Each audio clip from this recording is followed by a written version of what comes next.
अस्सलाम let's talk about today impairment. अच्छा, ये सिर्फ A2 लेवल वालों के इसके लिए रेलेवेंट नहीं है।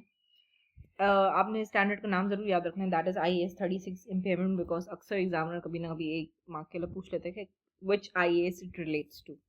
अच्छा, IAS 36 इम्पेयरमेंट क्या होता है कि जब आपका carrying amount of the asset is greater than the recoverable amount of the asset.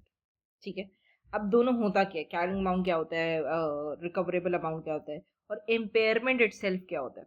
देखो, जब आपका कैरिंग अमाउंट तो आप लोग ने अक्सर पढ़ा होगा, ओ लेवल से आप लोग पढ़ते हुए आ रहे हो कि carrying amount is known as your net book value. Net book value होती है, ठीक है, that means value of the asset as per your books. आपकी बुक्स में आज एसेट की क्या वर्थ है, इसको कैरिंग अमाउंट बोलते हैं। हमने कैसे कैलकुलेट करते थे, cost minus the accumulated depreciation. Let's say अगर आपने इसको परचेज किया था 10,000 में, और अक्यूमुलेटेड डेप्रिसिएशन मतलब आज तक का डेप्रिसिएशन उस पर 4,000 चार्ज हुआ हुआ है, तो आपकी जो वैल्यू है एसेट की वो 6,000 है as per your books. This is known as carrying amount, CA। ठीक है, ओके, ये तो समझ आ गया कि कैरिंग अमाउंट क्या होती है। क्या बोलता है, जब कैरिंग अमाउंट आपकी ज्यादा है as compare to your recoverable amount. ठीक है, अच्छा, recoverable amount is known as how much amount is recovered or recoverable from either the use of the asset or by selling it off। ठीक है, इसका क्या मतलब है कि अगर आज मैं मार्केट में यही एसेट जो 6,000 का है, जो मेरे बुक्स में पड़ा हुआ है, वो अगर मैं आज मार्केट में बेचने जाता हूँ तो उसकी क्या फेयर वैल्यू है। सही है, by selling it of, because obviously आप फेयर वैल्यू पे सेल करोगे। ऐसा ही है, आप किस पे सेल करते हो, आप फेयर वैल्यू पे सेल करते हो कि उसकी क्या फेयर वैल्यू है टुडे। या मैं अगर आज इस्तेमाल करता हूं तो ये मुझे कितना कैश इनफ्लो जनरेट करके देगी। Net cash flow generated, that means inflow minus cash outflow. ठीक है, जब आप सारे इनफ्लोज माइनस आउटफ्लोज कर दोगे तो आपके पास जो नेट बचता है उसको कहते हैं नेट कैश फ्लोज। तो बोलते अगर मैं इसको यूज करता रहता हूँ 6,000 के एसेट को, तो फिर आज मुझे कितना आज के प्रेजेंट अमाउंट में कि कितना मुझे वैल्यू रिकवर्ड हो जाएगा बाय यूजिंग द एसेट। आज अगर मैं यूज करता रहता हूँ तो वो कितना मुझे इनफ्लो और कितना मेरे को आउटफ्लोज के लिए खर्च करना पड़ेगा। ठीक है, तो बेसिकली नेट कैश फ्लो कितना जनरेट हो सकता है इस एसेट से आज की डेट पर, और कितने सालों तक जनरेट करेगा। सही है, तो by use of the asset, या आज ही मैं इसको बेच दूं। दो ऑप्शन है, या तो आप आज की यूजेशन निकाल दो, यूटिलाइजेशन निकाल दो कि मैं यूटिलाइज करूंगा फॉर द नेक्स्ट 5 years, तो उसकी क्या क्या इनफ्लोज और आउटफ्लोज हैं, या फिर आज मैं अगर उसको सेल कर देता हूँ तो क्या उसकी वैल्यू है। तो उसको हम कहते हैं रिकवरेबल अमाउंट। तो क्या कहते हैं, जब आपकी कैरिंग अमाउंट, सही है, जो आपकी बुक के हिसाब से वो ज्यादा है, is greater than the recoverable amount. इसका क्या मतलब है कि भाई आपने जो 6,000 पे एसेट रखा हुआ है ना, वो इतनी वैल्यू का है ही नहीं। ठीक है, तभी तो आपको आपका इसका हम लोग कहते हैं कि आपका एसेट इम्पेयर हो चुका है। आपके एसेट को आपने उस चीज पे रिकॉर्ड किया हुआ है जो वैल्यू वो आपको जनरेट करके देगा ही नहीं कभी। तो हम लोग बोलते हैं कि अब आपको इम्पेयरमेंट बुक करना है। क्यों? क्योंकि इसका मतलब आपका एसेट डैमेज्ड है। जैसे अगर फॉर एग्जांपल आपके पास आज लेटेस्ट आईफोन 17, कल वो इम्पेयर हो जाएगा क्योंकि नई चीज आ गई, आईफोन 18 आ गया, 19 आ गया। ठीक है, तो आपका एसेट इम्पेयर हो जाएगा because something advance, something new technology has replace that particular asset. तो उसको कहते हैं इम्पेयरमेंट अमाउंट। जब आपको ऐसा लगता है कि भाई कैरिंग अमाउंट जो है मेरे एसेट की ज्यादा है एज कम्पेयर टू उसकी वैल्यू क्या है मार्केट में, या उसकी यूज से मुझे कितना मिलेगा, तो वो मैंने उसको ज्यादा पे रिकॉर्ड किया हुआ है। और प्रूडेंस कॉन्सेप्ट के हिसाब से कहता है कि आप अपने प्रॉफिट्स को ओवरस्टेट नहीं कर सकते, ना आप अपनी करंट एसेट्स को, ना टोटल एसेट्स को ओवरस्टेट कर सकते हो। इनकम्स को आप अंडरस्टेट नहीं कर सकते, और एसेट्स और प्रॉफिट्स को आप ओवरस्टेट नहीं कर सकते। प्रूडेंस कॉन्सेप्ट कहता है कि आपने ओवरस्टेट नहीं करनी। सही है, तभी बोलता है आपने किधर रखना है, आपने उस अमाउंट पर SOFP में डालना है that is more reflective of the benefits, जो आपका रिफ्लेक्ट कर रही है बेनिफिट को, ना कि वो कि भाई आपने अपने एसेट्स को ओवरस्टेट करके रखे हुए हैं। देखो, अगर एसेट्स को आप ओवरस्टेट करके रखोगे दैट मींस वो आपके SOFP को अच्छा शो करेगा। ठीक है, जो कि गलत है, जो कि एक फ्रॉड फैक्टर आ जाता है। सही है, फ्रॉडुलेंट फाइनेंशियल रिपोर्टिंग है आपकी। ठीक है, तो आप अपने फाइनेंशियल्स को इस तरह से मिस अप्रोप्रिएट नहीं कर सकते, इस तरह से उसको नहीं दिखा सकते प्रूडेंस कॉन्सेप्ट के हिसाब से, कि आपने वही दिखाना है जो इसका बेनिफिट उससे आएगा। ठीक है, तो जब आपको पता है कि भाई आपने ज़्यादा पे रिकॉर्ड किया हुआ है तो आपने कम पे रिकॉर्ड करना पड़ेगा, ऐसा ही आपने ओवर स्टेट नहीं करने। इसलिए बोलते हैं अगर आपकी जब भी कैरिंग अमाउंट बढ़ जाती है रिकवरेबल अमाउंट से, आपको इम्पेयरमेंट करनी है, सही है, इम्पेयरमेंट की टेस्टिंग करनी है, सही है। अच्छा अच्छा, पहले इम्पेयरमेंट इंडिकेटर्स होते हैं, फिर आप इम्पेयरमेंट करते हैं। इम्पेयरमेंट इंडिकेटर्स क्या, नई टेक्नोलॉजी आ गई यार, आपको पता है यार आपका एसेट इम्पेयर हो गया, या मार्केट में कुछ चेंजेस हो गए, या आपका डैमेज हो गया, इवन एसेट, आपका एसेट इवन डैमेज हो गया। लेट्स से आपका फोन गिर गया था, तो आपका एसेट डैमेज हुआ ना, आपको पता है भाई अब उससे वो चीज नहीं हासिल हो पाएगी, ठीक है। अच्छा, रिकवरेबल अमाउंट निकलती कैसे, ठीक है, हमने तो पता है कि भाई कैरिंग अमाउंट कैसे निकलती है, क्योंकि हम दोनों को कंपेयर करना है, कैरिंग अमाउंट और रिकवरेबल अमाउंट को कंपेयर करके देखना है, ठीक है। रिकवरेबल अमाउंट होती है हायर ऑफ, ठीक है, किसकी, वैल्यू इन यूज की, या fair value less cost to cell.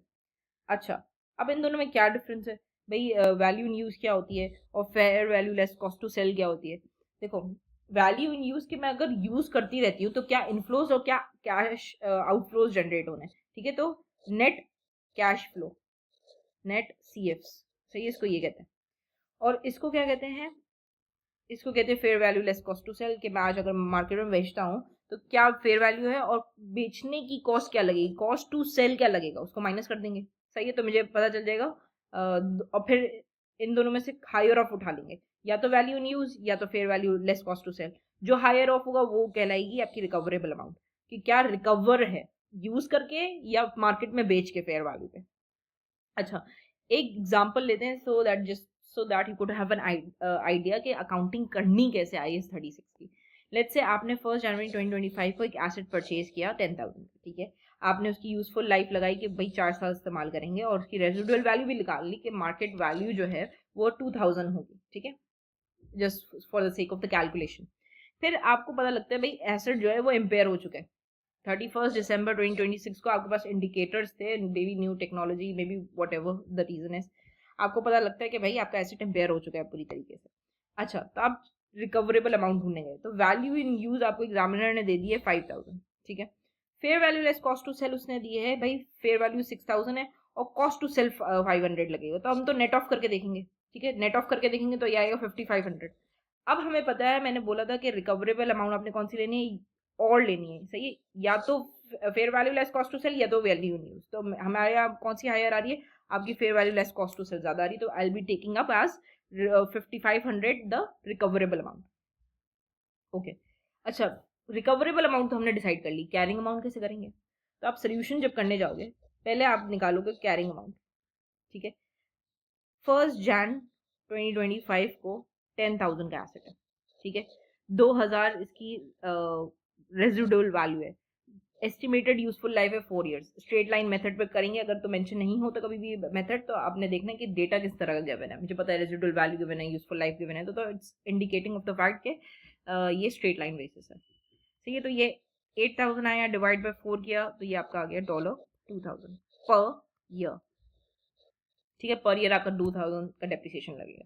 अब देखो इम्पेयरमेंट हुई कब है, एसेट गॉट इम्पेयर्ड ऑन 31 दिसंबर 2026, सही, ये मैं अगर 31 दिसंबर 2025 देखूं तो इसमें कितनी लगी होगी डिप्रिसिएशन, दैट इज 2,000।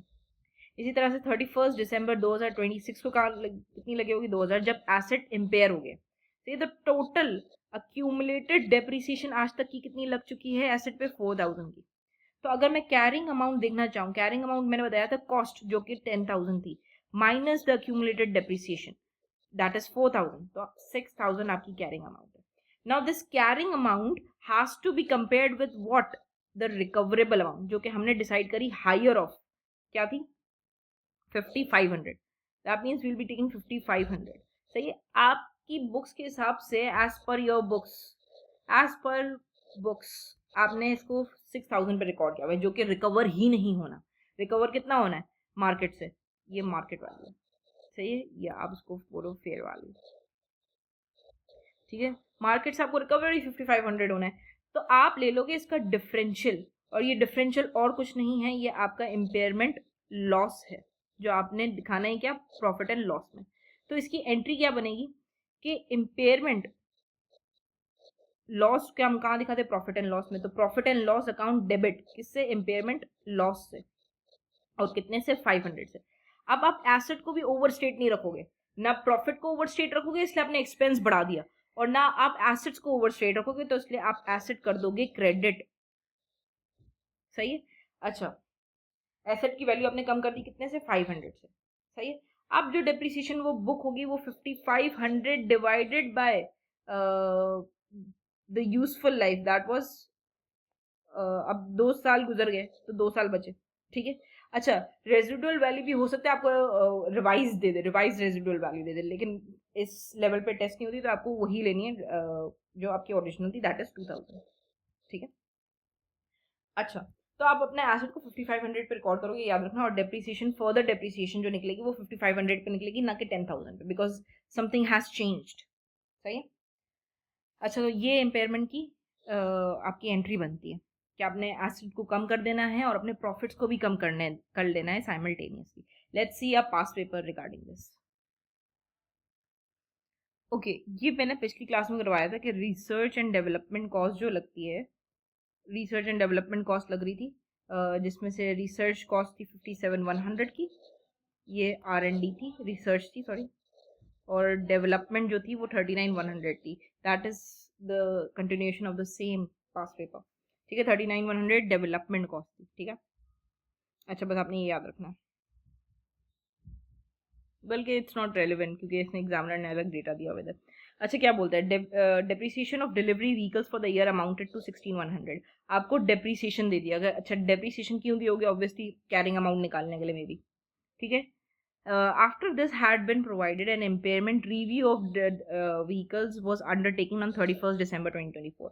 Depreciation निकालने के बाद उन्होंने impairment का रिव्यू किया और देखा कि भाई हमारे assets impaired तो नहीं है। This showed the following. किस पे कर रहे हैं वो, डिलीवरी व्हीकल्स पे कर रहे हैं, टैंजिबल एसेट्स पे कर रहे हैं। ठीक है। अच्छा देखो, इनका वैल्यू इन यूज आपको एग्जामिनर ने दिया हुआ है कि व्हीकल ए का इतना है, बी का इतना है और सी का इतना है। अच्छा, पोटेंशियल सेल्स मतलब ये फेयर वैल्यू दी हुई है। ठीक है, पोटेंशियल सेल्स दी हुई है, और एस्टिमेटेड सेलिंग कॉस्ट हमें पता है फेयर वैल्यू में से क्या निकलती है, कॉस्ट टू सेल निकलती है। ठीक है, आप इनको माइनस कर दोगे। ठीक है, और फिर किससे कंपेयर करोगे, वैल्यू इन यूज से। वैल्यू इन यूज और recoverable sorry fair value less cost to sell compare होती है, इन दोनों में से जो हायर ऑफ होगी आप वो लोगे। ठीक है। अब आपने बतानी है, देखो कैरिंग अमाउंट आपको एग्जामिनर ने लिख के दे दिया, आपने कैरिंग अमाउंट नहीं निकाली, आपने रिकवरेबल अमाउंट उसको कैलकुलेट करके देनी है। ठीक है, क्या कैसे कैलकुलेट करोगे, आप बेसिकली यहीं देख लो, देखो 15,600 इसका टोटल है, और 15,700 में से आप 150 माइनस करो तो कितना आता है, that is 15,558 I guess. Yes, हाँ हाँ, 15,550 आता है एक्सीडेंट। हाँ यस, यही आता है। सही है। 22,600 में से निकालोगे तो ये बन रहा है 22,400, फिर 24,800 में से ये निकालो तो 24,600। अब आप देख लो कौन सी सबसे ज़्यादा है, 15,600 ज़्यादा है या 1550। ऑब्वियसली वैल्यू इन यूज ज़्यादा है, तो आप रिकवरेबल अमाउंट इधर इस सिलसिले में क्या लोगे, 15,600 लोगे। अब इधर 21,900 है और इधर 22,400 है, ऑब्वियसली आप fair value less cost to sell लोगे 22,400। फिर इधर 25,600 है, इधर 24,600 है, ऑब्वियसली वैल्यू न्यूज ली जाएगी 25,600। अब आपने कंपैरिजन करना है कैरिंग अमाउंट से रिकवरेबल अमाउंट का। कब होती है इम्पेयरमेंट, जब कैरिंग अमाउंट इज ग्रेटर, आपने ज्यादा पे रिकॉर्ड किया हुआ है as compare to your recoverable amount. अब देखो यहाँ पे 16,800 है और यहाँ पे 15,600 है, ऑब्वियसली हमने मतलब ज्यादा पे रिकॉर्ड किया हुआ है, ऐसा ही। अच्छा, दोनों का डिफरेंशियल लें तो वो कितना आ रहा है, 400 प्लस 800 दैट इज 1,200। सही, 1,200 से आपने बढ़ा के रखा हुआ है। सही है, तो 1,200 का इम्पेयरमेंट लॉस बुक होगा पीएनएल में, और एसेट हो जाएगा क्रेडिट कितने से, 1,200 से। अगेन मैंने आपको बताया कि इसकी डबल एंट्री क्या बनती है। सही है, फिर 24,100 माइनस 22,400 कितना होता है, ओके, 24,100 माइनस 22,400 होता है 1,700। देखो यहाँ पर भी आपने एसेट को ज्यादा रिकॉर्ड किया हुआ है as compare to your recoverable amount, that is why impairment loss चाहिए 1,700 का। अगेन सेम एंट्री बनेगी, PNL debit and asset credit, vehicle be credit. अच्छा, अब ये देखो, आपने व्हीकल को रिकॉर्ड किया हुआ है 22,800 में, और आपकी रिकवरेबल अमाउंट ज्यादा है, इससे ज्यादा है, तो दैट मीन्स नो इम्पेयरमेंट। सही है। इम्पेयरमेंट तो तब होता है जब आपने ज़्यादा रिकॉर्ड किया होता और कम रिकवरेबल अमाउंट थी। देखो इन दो केसेस में आपकी हमेशा कैरिंग अमाउंट ज़्यादा है as compare to your recoverable amount. सही है, तो नो इम्पेयरमेंट। ठीक है, कुछ बुक नहीं होगा, इसमें कुछ नहीं करेंगे। सही, जब इम्पेयरमेंट नहीं है, when the recoverable amount is less, oh sorry, when the recoverable amount is higher than the carrying amount, then you have to do nothing. सही, there is no impairment. I hope I was able to deliver the concept successfully. Allah Hafiz.